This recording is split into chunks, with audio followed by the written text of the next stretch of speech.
So last week we did verse number 4 and 5. And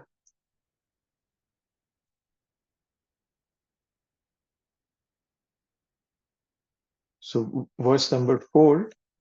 So let me show you the distribution, right? So this is the second Isopanishad. We divided into parts. So the invocation to mantra 3 indicates living in harmony with Ishvara. And the second section we are in right now is that Ishvara can be understood by spiritual vision. So that's up to 4th verse to the 8th verse. Okay. So then we divided that 4 to 8 section further on, and we saw that mantra 4 and 5 indicates that Ishvara is inconceivable to our normal intelligence. He cannot be understood by my normal intelligence. That's what we were told. That he tad dure tadvantike, tadu antarasya sarvasya, tadu sarvasya bhareta.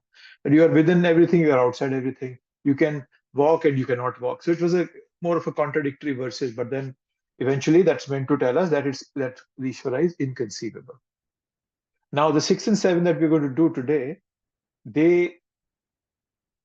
so yes, so let's look at I found this picture somewhere. So this is a good way of looking at Isopanishad, that invocation gives us the knowledge of the Supreme Person, right?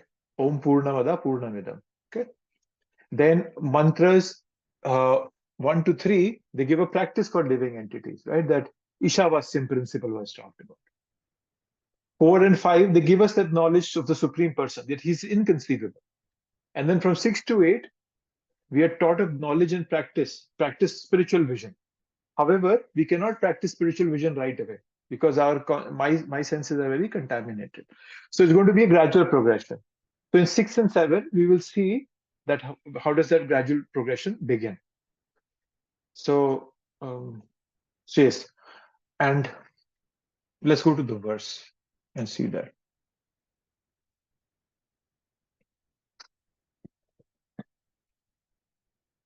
Yastu sarvani bhutani atmani evanupashyati sarva bhuteshu chatmanam tato na vijugupsate. He who sees everything in relation to the Supreme Lord, who sees all entities as his parts and parcels, and who sees the Supreme Lord within everything, never hates anything nor any being. So if you've read the purport, can you please tell me, first of all, what is Prabhupada talking about in the purport and how does that relate to the verse?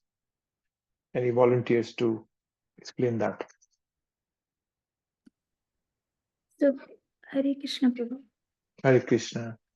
So, what I learned from the purport was a learned person, a pure devotee, a self-realized devotee, sees every individual with the same eye because he understands that he is the part and parcel of Krishna, and super soul is residing him. But the further purport describes about the 3 levels of devotees. So that type of person, a pure devotee, is equivision, like we have read in the chapter 5th, right? Vidya Vinay Sampanne Bhavne Gati Gavi Hastini. Baki cha Pandita Samadarshina, right? Mm-hmm. Yeah. So these are the Uttam Adhikari who see everybody with the equal vision. And then it also talks about, because for them, everybody is the part and parcel of Krishna, right? So that is why they don't differentiate between a Brahman and a dog eater, or a elephant and a cat, because everybody is actually the living entity, which is nothing but the part and parcel of Krishna. And then they also talk about the Madhyam Adhikari. Madhyam Adhikari is one level lower than Uttam Adhikari, because they do differentiate, because they have 4 parameters of defining the individuals. First parameter is that for Supreme Personality, they totally submit, completely surrender to the Supreme Personality. And then we have the devotees. They try to make friendship with the devotees. And then they have the people who don't believe, the innocent ones. They are compassionate towards them and give them the knowledge of the Supreme. And then there is atheist. They totally try to distance themselves from the atheist. But that is the biggest difference. But a evolved pure devotee does not differentiate between an atheist and a devotee. So, and the Kanishta Adhikari is the lowest level, because for him God resides only in the temple. He does not have any concern with the devotees. He's only there for the benediction, to come and worship occasionally. So he is into a totally lower level of in terms of devotional service. So, and then also a very important point that I read in this purport was, Prabhu, about Anupashita. So it's very beautifully said in the purport that that you should not be analyzing and looking at everything with the naked eye. You should be believing in three things: sadhu, shastra, and guru. So you should be looking at the scriptures, the valid ones, and following on the footsteps of your acharyas, the coming right directly from the disciplic succession. So anything that you just perceive through the naked eye should not be the one that has to be taken in complete totality, but you should be also having your intelligence to look into the disciplic succession and follow the scriptures. So this is also one thing I understood from this. Thank you. That was a good summary of the purport. So the verse is talking about seeing everything in relation to the Supreme Lord. And I want to put forth a question. Why is Prabhupada talking about the three kinds of people? Or what is the purpose? How is Prabhupada connecting those three kinds of devotees to the verse? And not as you, Mataji, anybody can answer this. This is for everybody. Whoever else has read the purport, can you please think and tell me, why would Prabhupada take us through a walk through all the three types of devotees, and to talk about a verse that talks about seeing Krishna in everybody, or Supreme Lord in everything? I think Why? Prabhuji, keyword is, Yeah, go ahead. Go ahead, Prabhuji, the keyword in the shloka itself is this: he who systematically see everything. So systematically, like I find it a keyword. That's why Prabhupada tried to explain everything, like who is the beginner, like it is Kanishta Adhikari, and then gradually progress to Madhya Adhikari, and then Uttam Adhikari by following the spiritual master and Vedas. So then it connects back to like who have that quality of Uttam Adhikari or liberate on a liberated platform, and that sees everything equally. Yes. So how can we come to the level of seeing spiritual reality everywhere? That's what the verse is asking us. Seeing spiritual, see everything as parts and parcels of the Supreme Lord. However, I'm not at that level. So where do I fit in? That's why Prabhupada is explaining the three levels. So a few of you might not have been there, but we discussed the details about these three types of devotees in the Nectar of Instruction. I think the second or third verse, we got into details of that, right? That there are three adhikaris. And so the Kanishta is very fragile, as Mataji told us, that he's just about seeing in the temple. He only sees the deity in the temple, right? And the Shastric, what Prabhupada is quoting here from is from the 11th canto. 11th canto, second chapter. I think I pointed that out also when we talked, but let me see if I can bring it up. 11th canto, second chapter, verse number 45 to 47 is what Prabhupada is bringing out here. He's not quoting those verses, but he's surely talking about those verses. He's kind of transliterating it. He's putting it in words. There is a discussion between Maharaj Nimi and the Navayogendras. And one of the Navayogendras, I think it's Havi, who talks about this. So it's 11 to, let's see, let me share my screen. So beginning with the 11:2:45, where we are told that the Uttam Adhikari, the most advanced devotee, sees within everything the soul of all souls, the supreme personality of Godhead, Sri Krishna. Consequently, he sees everything in relation to the Supreme Lord and understands that everything that exists is eternally situated within the Lord. So this is an Uttamadhikari. However, I'm not an Uttamadhikari. So I have to gradually progress from wherever I am. That is why Prabhupada is explaining this to us. He's giving us these parts. And one thing Mati brought about was Anupashyati. Anupashyati means to follow. Right? Anupashyati. So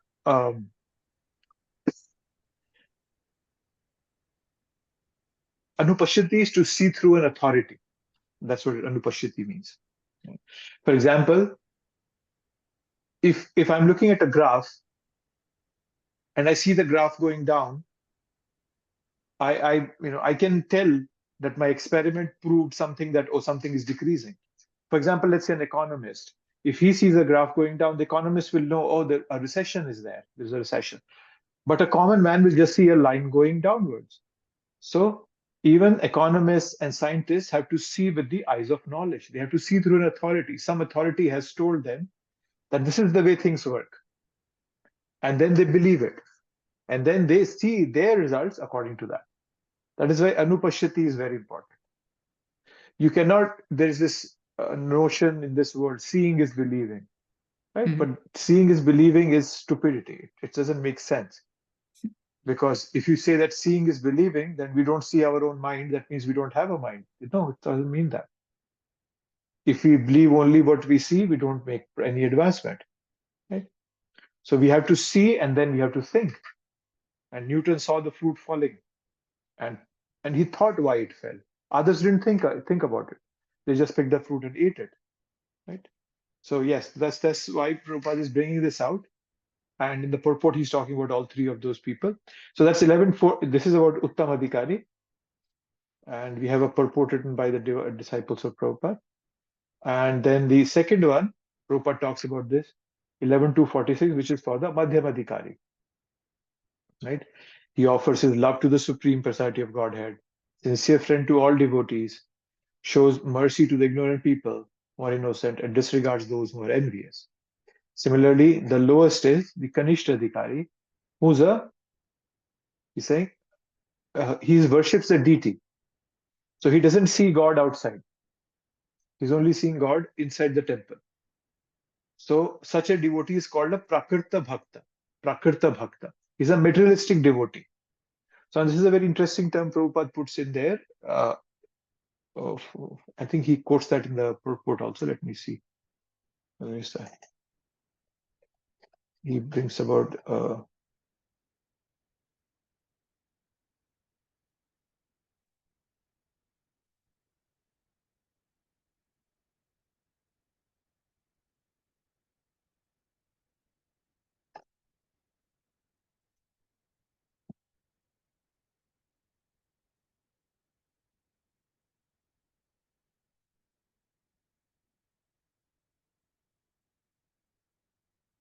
so they are materialistic devotees. Prabhupada calls them materialistic. So he's translating Prakrta Bhakta as materialistic devotees. So those are materialistic devotees. They're Prakrta Bhaktas, right? So Prabhupada is so in the beginning we all are Prakrta Bhaktas. Okay, we all are Kanishta-adhikaris, right? But Prabhupada emphasized the association of devotees for us for this very purpose, so that we can all move from being a Prakrta Bhakta, that is the Kanishta-adhikari, we can move up to Madhyamadhikari, at least come to Madhyamadhikari. Okay, even if we cannot become Uttam, or we should all strive to become Uttam. I'm not saying we should not, but at the worst, we should at least become Madhyama. We should not remain a Kanishta.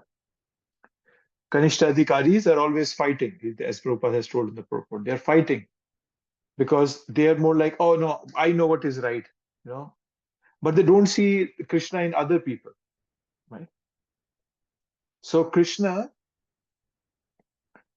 Bhakti is not just about having a relationship with Krishna. Bhakti is also about seeing how this world relates to Krishna and how everything is Krishna. That's what Bhakti means. If I at home say, oh, everybody is Krishna's children or everybody is God's child, and I go out and I start killing animals indiscriminately, So that's not the right way. That tells me that I'm a cheat, right? What I'm saying, I'm not putting it to practice, right?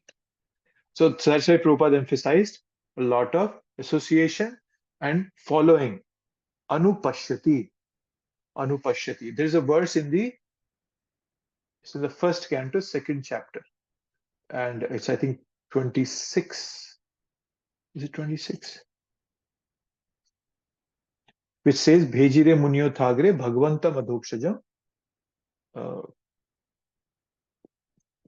Shishuddha Shemaya Kalpante Tenu Tan Iha. Let me see, I can pull it up and I can show you. 1, 2, 1, 2, 26.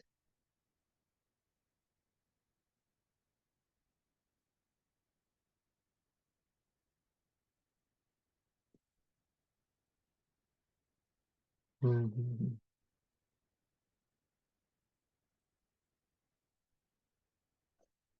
Oh my God, what is the number?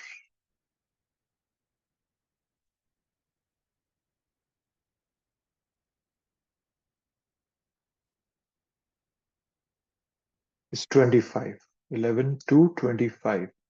And let me share my screen. I'm sorry, 1 to 25, not 11 to. Why am I saying it? This says, Bhejire Munyo Thagre Bhagavanta Madhokshajam Sattvam Vishuddham Shemaya Kalpante Enutaniha. Previously, all the great sages rendered service unto the personality of Godhead due to his existence above the three modes of material nature. They worshipped him to become free from material conditions and thus derive the ultimate benefit. Whoever follows such great authorities is also eligible for liberation from the material world. So it's so beautifully put here. All we have to do is follow great authority. We don't even have to be great authority. All we have to do is just follow. And then once we follow, then everything is revealed to us. That's the beauty of the process that's been given to us. So just following anupashyati is the essence, right? That's the important part. So I just wanted to quickly go through these three categories just so that we have that clarity, especially those who don't have that. So, but before we go, let's look at the verse once again. So it says, we are his parts and parcels. Okay. So in which verse does Krishna in Bhagavad Gita tell us that we are his parts and parcels? Who can tell me that?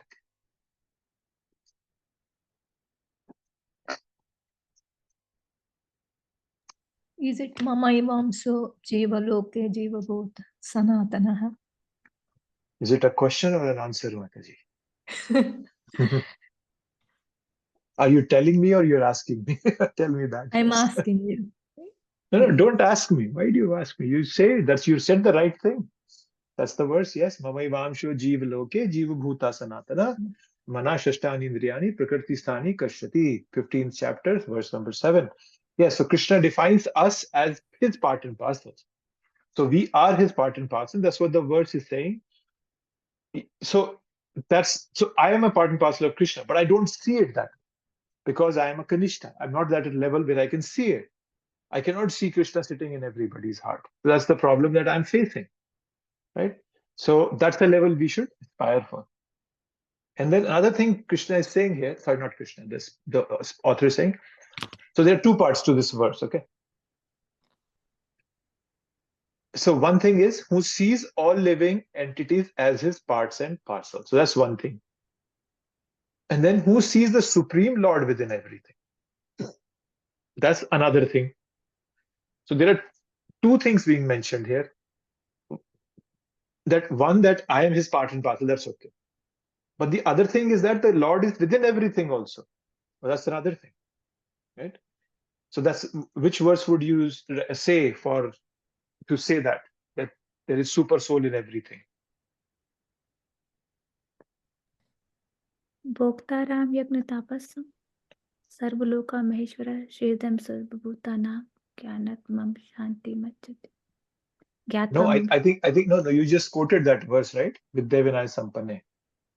Yeah, that's Vidyapane Samane Brahmane Kavi Hastani Suni Chava Chapakija. Yeah. Pandita Samadarshina. So there we are told that yes, this Pandita sees the super soul in everything. So the reason I want to point out is there because this verse has two things, even though they are just subtly different. One, that I am Krishna's part and parcel, and then so I'm the Supreme Lord's part and parcel. The Supreme Lord is also within everything.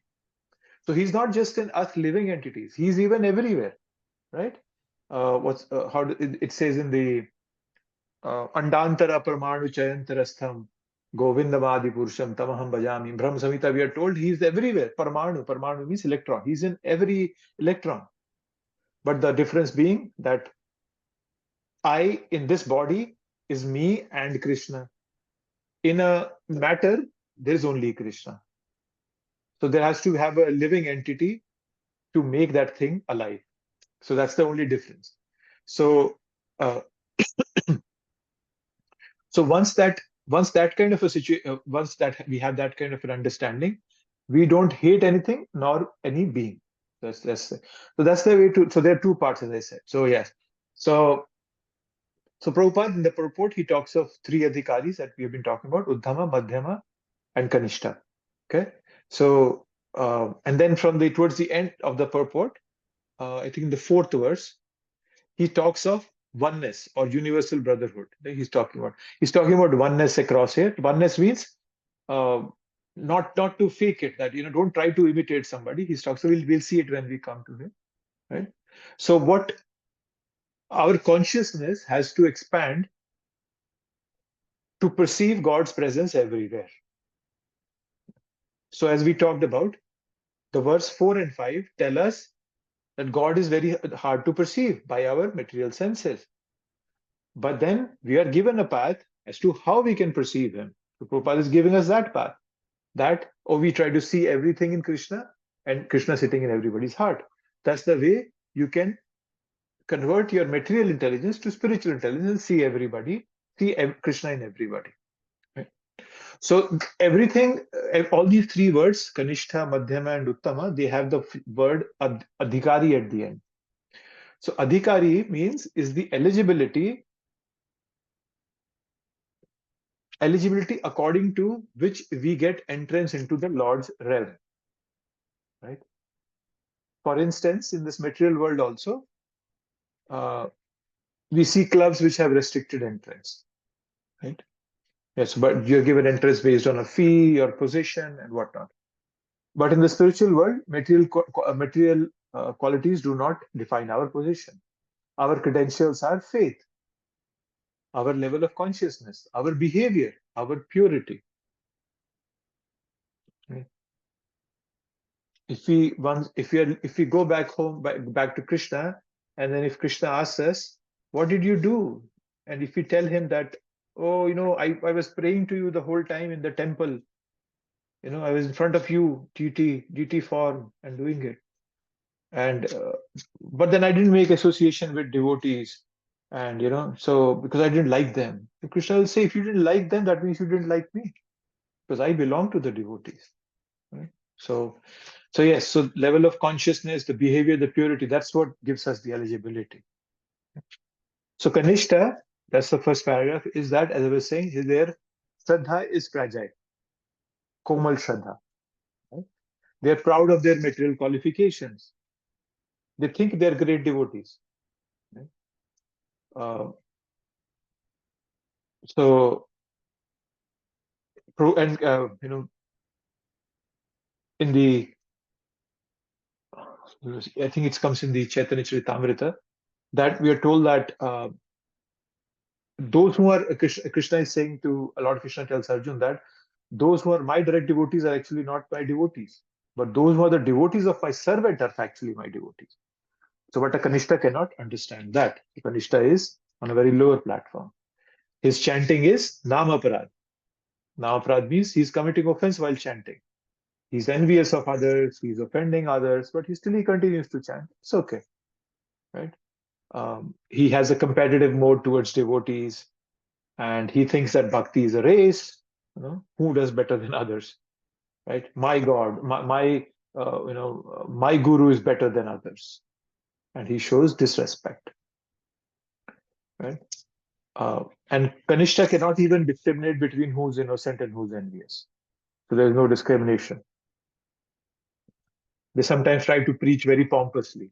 They say, oh, yeah, I can preach to everybody, right?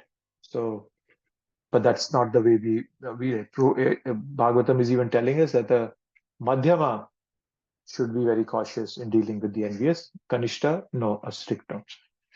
In preaching activities, they are boisterous, they're prideful, they're argumentative. They try to show superiority of the others. So an example is Prakarta Sahijas people, right? So that's what I was referring, that we all are, in the beginning, we all are Prakarta Bhaktas. Materialistic devotees, as Prabhupada is calling them, they have no spiritual qualifications, but they claim to have bhava. Those are the Prakarta Sahajiyas, right? It's more about self-enjoyment, right? So that's their behavior. So don't become ritualistic. Yeah. And then so then somebody can ask, okay, how can I move from the position of a Kanishta Adhikari to a Madhyam Adhikari? So first of all, we should always be self-critical. We should always be very cautious when we speak, right? We shouldn't have a public display of our emotions. A genuine devotee never does that. Prabhupada never would display his emotions. We should not let emotions be hindrance in our service. And we should scrutinizingly study scriptures. So that's the most important part. The foundation has to be very strong. Otherwise, we never move from the level of a Kanishta Adhikari to a Madhyama. We should know who is Krishna before we understand Krishna. We know about Krishna, but we don't know Krishna. Right? How should we reciprocate with other devotees? We read this in the Nectar of Instruction, 5th verse. Krishneti yasya giritam manasadriyeta dikshasti chet pranatibhisha bhajantamisham. Shushushaya bhajan vigyam ananyamanyam nindadi shunya hirda ipsita sangalaphe. We were told that how we should look at devotees. Who are chanting, we should mentally offer them obeisances. Who have taken initiation, we should physically offer them obeisances. So, yeah. So that's the Kanishta. Madhyama is their bhakti, their sadhana is strong. Their shraddha is strong. Okay? And they're trying to be servants of God, of devotees. They understand the value of serving other devotees. They have awareness and they value other Vaishnavas. They consider themselves as struggling devotees. And they've got some inkling of what the nama is, what the chanting is, how it's benefiting us. So the sun is out, but the sun is not out, but the light is there. Right? That's it. And he loves Krishna, befriends devotees, shows compassion to the innocent, and he neglects the envious. Right? So he doesn't get into arguments, he or she. He or she understands their limits. Right? So if he doesn't know the answer, he admits it. Right? So yeah. And Madhyama has understood that my relationship with Krishna depends on my relationship with everything else. Right? That's the important part that Madhyama has understood. And then Uttama, their Shraddha is unbreakable. They can convince anybody, like Prabhupada. And they don't make distinction between devotee, non-devotee. For them, everybody is a devotee, except themselves. That's the level of the humility and they have. Right? Stavra Jangama Dekhe, Na Dekhe Tara Murti, Sarvatra Hai Nija Ishta Devaspruti. The Mahaprabhu says this, that a Mahabhagavat, the advanced devotees, they see everything, mobile, immobile, living, dead, he does not see their forms. He sees them as the manifestation of the Supreme Lord. Right? Just like Prahlad, when he was being asked, do you see God here, here, here? And he said, oh yeah, God is everywhere. But Hiranyakashipu couldn't understand this. Right? So a pure devotee becomes, Uttamadhikari becomes like a girl falling in love with a boy, like a teenage girl falling in love with a teenage boy, or a teenage boy falling in love with a teenage girl. They just see that person everywhere. Right? Yuvati nam yatha yuni, yunam cha yuvato yatha, mano me abhiravata itvai, mano me rabatam tvai. Yeah, that's that. Yuvati nam yatha yuni. That just like a young girl sees the young boy, yunam cha yuvato yatha, and a young boy sees a girl. So may my heart also always be attracted towards you, Krishna, that way. So that's an example that's good. So that's a pure devotee. That's how his or her heart is attracted towards Krishna. Right? And they don't consider themselves in any category. Naham vipro nacha narpati.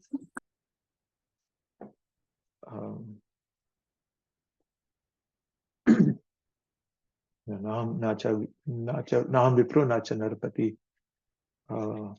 Vaishyo na shudro. So he says all that. So yes, so that's the three categories that have been talked about.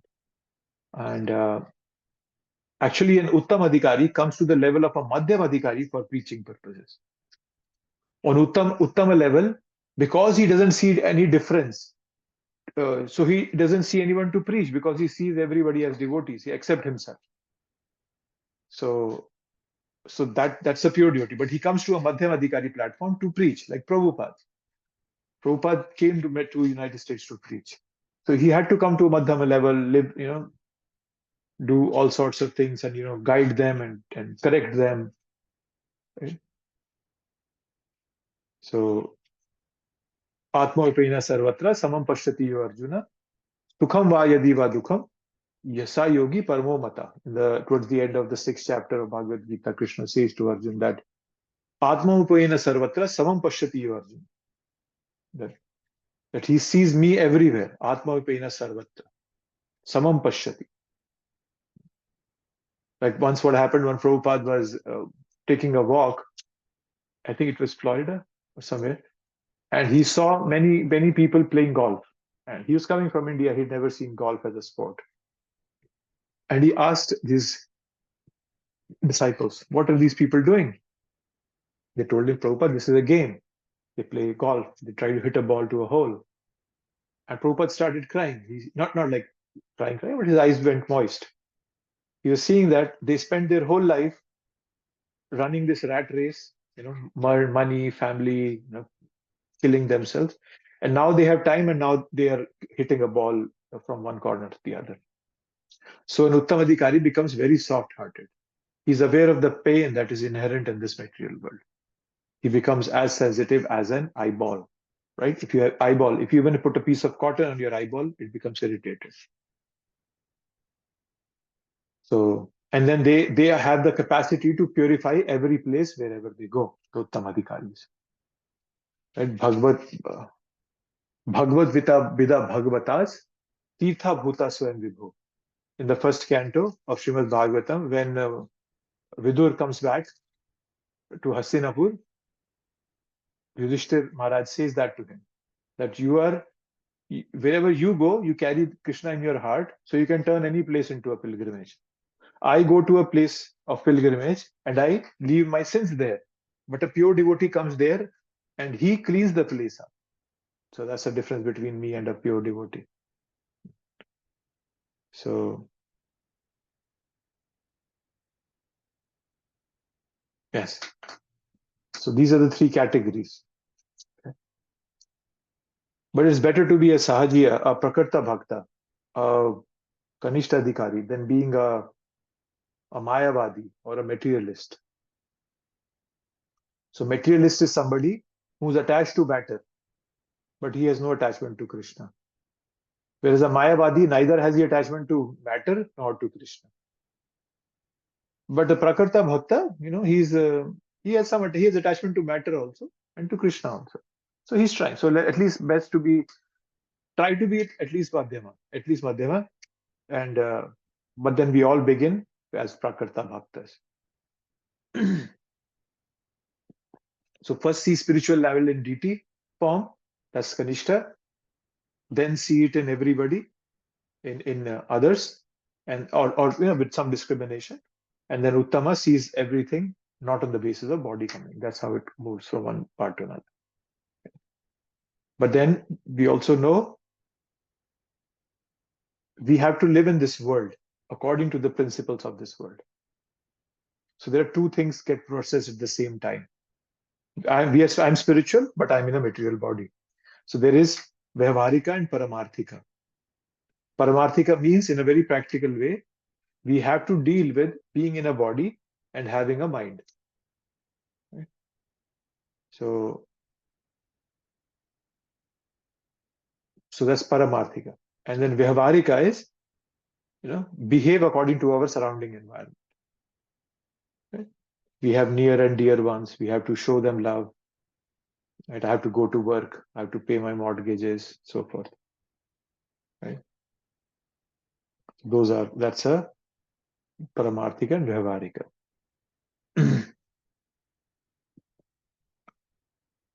So yeah, that's about the three. So wherever you're starting from, if our intentions are aligned properly, and we consistently try to follow the process to the best of our ability, according to our capacity, we will attain the same results as great sages. Bhejire Munyotagre. Following in the footsteps of sages, despite wherever I am, I will attain perfection. And that's the best and the quickest way to achieve success in any endeavor, is to follow the footsteps of those who have mastered that art, that skill. This is especially true in the practice of devotional service. Okay, I'll take a pause here and see if anybody has any thoughts, questions about this concept of Kanishta, Madhyama, Adhikari, Uttama Adhikari. And then we'll come Hare to the Krishna Prabhuji. I have a question regarding this. So theoretically, we understood the differences between Kanishta-adhikari, Madhyama-adhikari, and Uttama-adhikari. And also the characteristics of each of these adhikari and how they behave. So this is the knowledge. When it comes to the experience, what are some of the practical aspects to move from Kanishta-adhikari to Uttama-adhikari to the, Madhyama-adhikari to the Uttama-adhikari?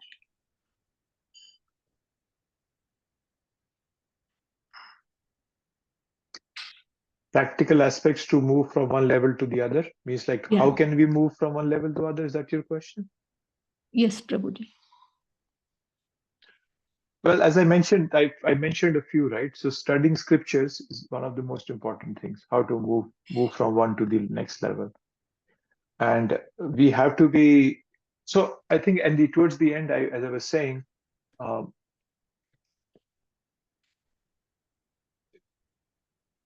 by following the footsteps of people who have walked this path already is the easiest way to achieve success.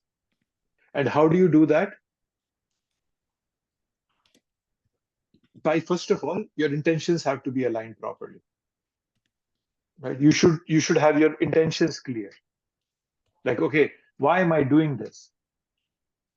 Right? Am I following somebody just because that person is famous, or he or she is good looking, or whatever it may be, right? And then the second thing is, are we consistent in our practice? So consistency and sincerity will take you all the way to the level of Uttamadhikari. When Prabhupada came to United States, he wrote a poem called Bhagavad Markine Dharma. In that poem, he said Krishna, I don't know why you brought me here, right? But he had full faith on the holy name. And there is a verse in the Srimad Bhagavatam, the 7th canto, 9th chapter, if I remember. Prahlad Maharaj says that I cannot leave the service of Narad Muni because Narad Muni is my guru. He has given me all this knowledge. So I can never give up his service. So imagine he's telling this in front of Narsingadev. He's telling Narsingadev that I cannot give up the service of my guru. That's the extent he is aligned with his guru, he's following his guru, and he's serving his guru. And that makes him a pure devotee automatically. Like I was hearing somebody and that Gaur Govind Maharaj, if you all know Gaur Govind Maharaj was Prabhupada disciple. And once he was asking his disciples that, okay, what will you do when you reach Goloka? So one of the devotees said, oh, I'll pay obeisances to Krishna. Somebody said, I'll go hug Krishna, this and that. And then one of the disciples asked, Maharaj, what are you going to do? And Maharaj said, I'm going to go look for my guru. That's the mood of Prahlad Maharaj. Narsingadev is sitting in front of him and he's saying, I will not leave the service of my guru. So what I'm hinting at is, Nathaji, whatever your capacity is, as long as you are sincere in your practice and you are intentionally following what your guru is asking you to do, you will achieve the success that you're looking for. I didn't give you details, but I surely gave you a framework to work with. Did that help, Madhuri? Yes, Prabhuji. Like the guru has so many projects and so many things. Like how do we know clearly what my guru is expecting from myself? Ask your guru. Oh, okay. That's the difference, right? See, Bhagavat, there are two Bhagavats, right? There is a living Bhagavat and there is book Bhagavata. Book Bhagavata teaches you very passively. The book Bhagavata cannot correct you when you are wrong. Only a living Bhagavata can also correct you and guide you also. But for that, you will have to ask that person. Hey, tell me, how can I serve you? You tell me, Guru. So you ask your Guru. Unless you don't ask, the Guru will not tell you. Why? Because Krishna himself says, right, that, yathechasi tatha kuru. You do what you like, Arjuna, I have taught you everything. So the Guru teaches everything to the disciples, but he gives them the freedom that you can do what you like. But if I come and ask the Guru, no, Guru, you tell me what you want me to do, then the Guru tells me. But he doesn't try to interfere with my free will. So yes, we should ask the Guru, what do you want me to do? Where do you want me to get engaged? That is why we need a living Guru. A Guru who's left his body. Some people say, oh, Prabhupada is the only Guru in this movement. Yeah, I accept Prabhupada as the preeminent Shiksha Guru of this movement. But then I need a living Guru to tell me what is to be done, what's not to be done. So that's why we need a living Guru. I have a follow-up question, Prabhuji. Sure. Sometimes we do have our own apprehensions, like if Guru asks me to do this, whether can I do it or not? Am I capable of doing it or not? I have my own limitations. All these things comes into my mind, especially. How to overcome these things? Yes. It doesn't happen overnight. First thing you have to understand that, Madhuri. It's going to happen gradually. So you have to gradually expand. You have to be, today I had my one-on-one with my manager and she's taken up some more, things on her plate consciously and voluntarily. And she was telling me that I have learned to become comfortable in the uncomfortable. So I really like that phrase. I'd heard that earlier also, but when I heard from her, I really liked her because that's what she's doing. She's trying to expand herself continuously. But then obviously she didn't start there, right? So it took her some time. So, that apprehension will go away only when you put in some effort, right? So like, for example, you are afraid that, oh, my guru will tell me that I have to go do service in the temple for 8 hours every day. Yes, he might tell you that, but then you don't have to start from 8 hours. You can start with, that's why I said, according to your capacity, to the best of your ability. Then you will attain the same results as the great sages have attained. But you have to be aware of what your capacity and ability is. Prabhupada's guru told him to go and preach in the Western countries. Prabhupada didn't start doing it the very next day. How many years did it take Prabhupada to do it? 1933, Prabhupada was initiated. Prabhupada came to the United States 1965. 29 long years. But that didn't mean that he gave up that dream. That didn't mean he gave up the orders of his spiritual master. He meditated on it. He prayed to Krishna. Similarly, if our guru gives us something, first of all, we have to understand that my guru knows what my capacity is. That's why he's giving it to me. Those apprehensions, that fear is being generated by my own mind. And you can overcome that. So have faith on your guru and Krishna that they will only give you something if you are ready to do it. Otherwise, they won't give it to you even. But then, even if it looks big to you, start with small pieces. Very, very small pieces, whatever you can do. Did that help, Mataji? Yes, Prabhuji. Thank you very much. Welcome. Anything else on anyone's mind?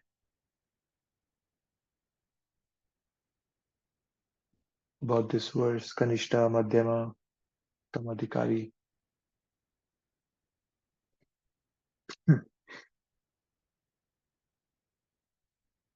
This is clear to everybody? What are the three categories and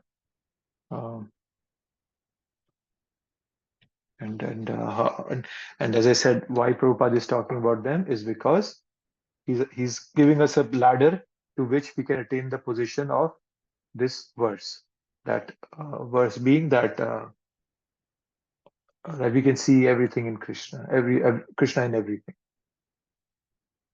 And then what Prabhupada does after explaining those three things, he's telling us about not to fake, right? Those who imitate an Uttamadhikari by flaunting a sense of oneness or fellowship, but who behave on the bodily platform are actually false philanthropists. The conception of the universal brotherhood must be learned from the Uttamadhikari and not from a foolish person who does not properly understand the individual soul and the super soul expansion of the Supreme Lord who dwells everywhere. So Prabhupada is telling us that, yes, first of all, Prabhupada is highlighting the purpose of being sincere, right? So Prabhupada is talking about now oneness. So he's using the word oneness, right?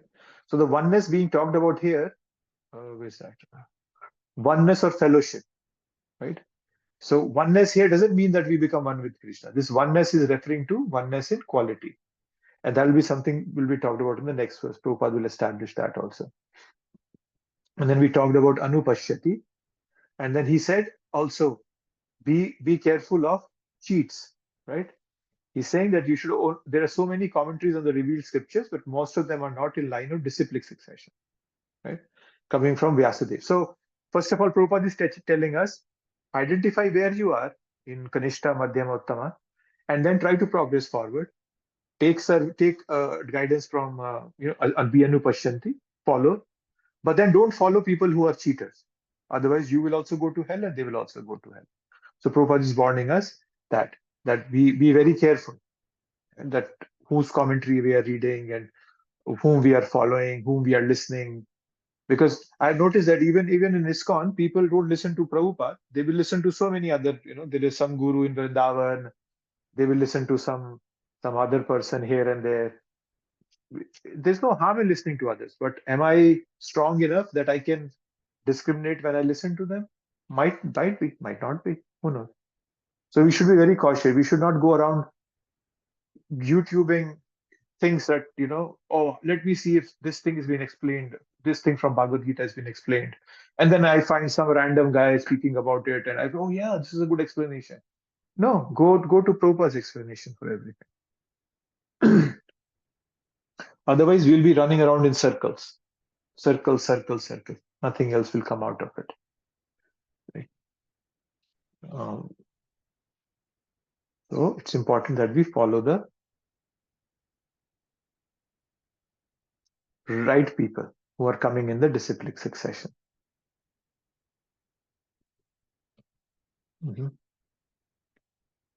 So, as I was saying, we realize that we are one on a spiritual level, but not on a bodily level. Bodily, we are different, even in human beings. So, understanding that aspect also. And then I talked about Paramarthika and Vyavaharika. So, those things help us refine our thinking and move upwards on that path of, on this path of Kanishta, Madhyam, and Uttama.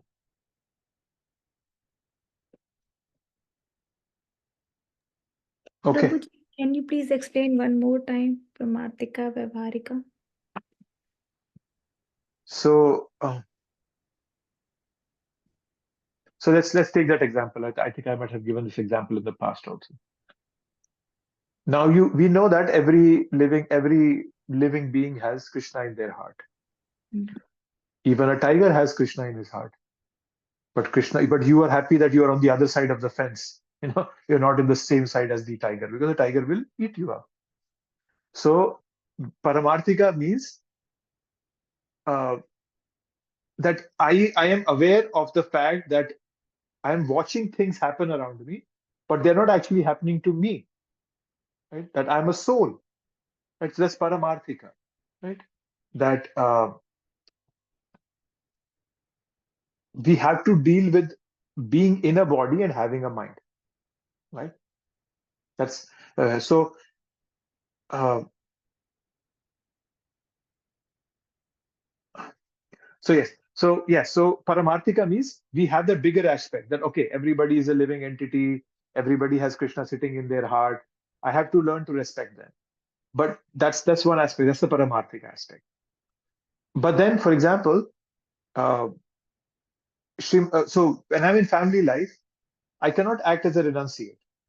Right? You cannot withhold love from your family members. That will be destructive. So because that's a Vyavaharika level platform. Right? So Vyavaharika means you have to act according to your environment around us. But at the same time, being conscious that what I am seeing, what is happening, is not happening to me, it's happening to this body. So a bodily platform and understanding my relationship with my surrounding environment on a bodily platform, and at the same time, understanding that I'm spiritual in nature. So that's the difference between Paramarthika and Vyavaharika. So there has to be a balance between both these things, right? That I am a spiritual being, but then I'm also residing in this body. That's the way to understand it. Did that make sense, Madhuri? Yes, Prabhuji. Basically, when you say that understanding is there, so Prabhuji, basically, he's self-realized. Means he's into that platform of being completely self-realized, and he lives by that realization practically. No, I wouldn't say that. Even at this level, at where we all are, we have this understanding, right? Yes, Yes, and I have not fully realized that I am a soul, but yes, I have this understanding that I'm not critical this. understanding. Yeah, there's theoretical understanding, and even to some extent, some practical understanding also, right? We have that kind of as we keep reading scriptures, practicing our bhakti, detachment, and that sense of Yes, understanding slowly starts coming to us. We start yes, realizing, yes. like you start realizing that, hey, there is actually somebody by the name of Krishna. He has his own planet. He lives there. He enjoys, but that gradually keeps coming in. Yeah.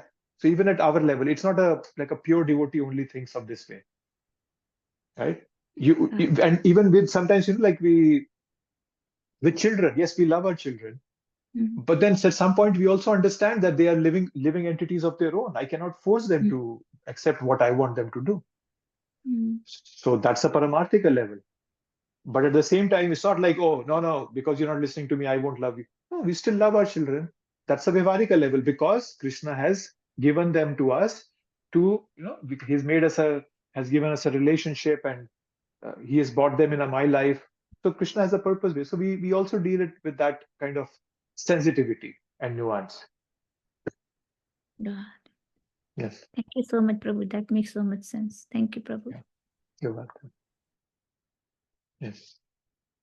And the beauty is that, especially us as all grastas, that when we are living our lives trying to balance both of these, and when we are balancing, it might look like, oh, it's just too hard, and I'm trying, and things are not working out, and so forth.